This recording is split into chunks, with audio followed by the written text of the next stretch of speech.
जय श्री कृष्ण। आज की इस वीडियो में आप सभी सुनेंगे पौष कृष्ण पक्ष, जिसे कि पौष भी कहते हैं, सफला एकादशी व्रत की पौराणिक कथा। तो आइए सुनते हैं।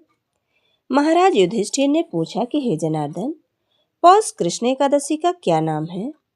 उस दिन कौन से देवता का पूजन किया जाता है और उसकी विधि क्या है? कृपया मुझे बताएं। भक्त वत्सल भगवान श्री कृष्ण कहने लगे कि हे धर्मराज, मैं तुम्हारे स्नेह के कारण तुमसे कहता हूँ कि एकादशी व्रत के अतिरिक्त मैं अधिक से अधिक दक्षिणा पाने वाले यज्ञ से भी प्रसन्न नहीं होता हूँ।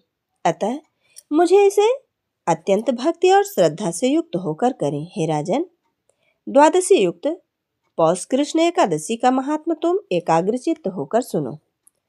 इस एकादशी का नाम सफला है। इस एकादशी के देवता श्री नारायण हैं। विधि पूर्वक इस व्रत को करना चाहिए।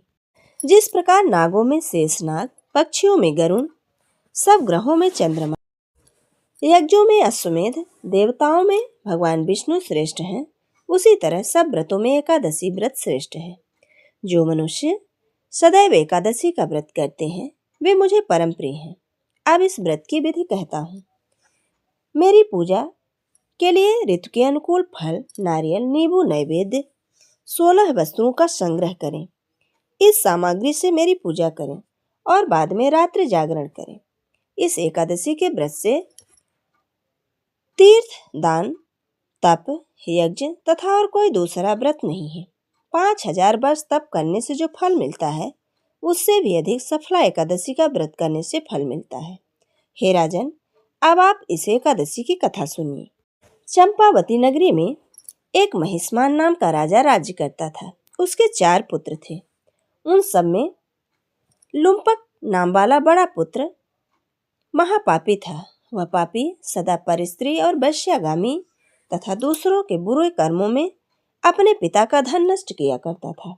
सदैव ही देवता, ब्राह्मण, वैष्णवों की निंदा किया करता था। जब राजा को अपने बड़े पुत्र से ऐसे कुकर्मों का पता चला तो उन्होंने उसे अपने राज से निकाल दिया। तब वह विचारने लगा कि कहाँ जाऊं, क्या करूं। अंत में उसने चोरी करने का निश्चय किया। दिन में वह वन में रहता और रात्रि में अपने पिता की ही नगरी में चोरी किया करता था। प्रजा को तंग करने और उन्हें मारने का कुकर्म करता रहता था। कुछ समय पश्चात सारी नगरी भयभीत हो गई। वह वन में रहकर पशु आदि को मारकर खाने लगा। नागरिक और राज्य के कर्मचारी उसे पकड़ लेते, किंतु राजा के भय से छोड़ देते थे। वन में एक अति प्राचीन विशाल पीपल का वृक्ष था। लोग उसको भगवान के समान पूजते थे। उसी वृक्ष के नीचे वह महापापी लुम्पक रहा करता था। इस समय पश्चात पौष कृष्ण पक्ष की 10वीं के दिन वह वस्त्रहीन होने के कारण शीत के चलते सारी रात्रि सो नहीं सका। उसके हाथ पैर अकड़ गए। सूर्योदय होते होते वह मूर्छित हो गया। दूसरे दिन एकादशी को मध्याह्न के समय सूर्य की गर्मी पाकर उसकी मूर्छा दूर हुई। गिरता पड़ता वह भोजन की तलाश में निकल पड़ा। पशुओं को मारने से वह भोजन पाता था, लेकिन उस दिन वह पशुओं को मारने में समर्थ नहीं था। अतः पेड़ के नीचे ही गिरे हुए फल उठाकर वापस उसी पीपल वृक्ष के नीचे आ गया। उस समय तक भगवान सूर्य अस्त हो चुके थे। वृक्ष के नीचे फल रखकर कहने लगा कि हे भगवान, अब आपको ही ये फल अर्पण है। आप ही तृप्त हो जाइए।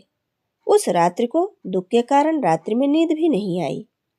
उसके इस उपवास और जागरण से भगवान अत्यंत प्रसन्न हो गए और उसके सारे पाप नष्ट हो गए। दूसरे दिन प्रातः एक अति सुंदर घोड़ा अनेक सुंदर वस्तुओं के साथ सजा हुआ उसके सामने आकर खड़ा हो गया। उसी समय आकाशवाणी हुई कि हे राजपुत्र, श्री नारायण की कृपा से तेरे सभी पाप नष्ट हो गए। अब तू अपने पिता के पास जाकर राज प्राप्त कर। ऐसी वाणी सुनकर वह अत्यंत प्रसन्न हो और दिव्य वस्त्र धारण करके वह भगवान आपकी जय हो कहकर अपने पिता के पास गया। उसके पिता ने प्रसन्न होकर उसे समस्त राज्य का भार सौंप दिया और वन को चले गए।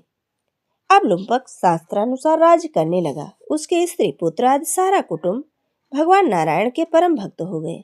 वृद्ध होने पर भी वह अपने पुत्र को राज्य का भार सौंपकर वन में तपस्या करने चला गया और अंत में वैकुंठ को प्राप्त हुआ। अतः जो इस परम पवित्र सफला एकादशी का व्रत करते हैं उसे अंत में मुक्ति प्राप्त होती है। जो नहीं करते वे पूंछ और सींगों से रहित पशुओं के समान हैं। इस सफला एकादशी के महात्म को पढ़ने से अथवा श्रवण करने से मनुष्य को अश्वमेध यज्ञ के बराबर फल प्राप्त होता है।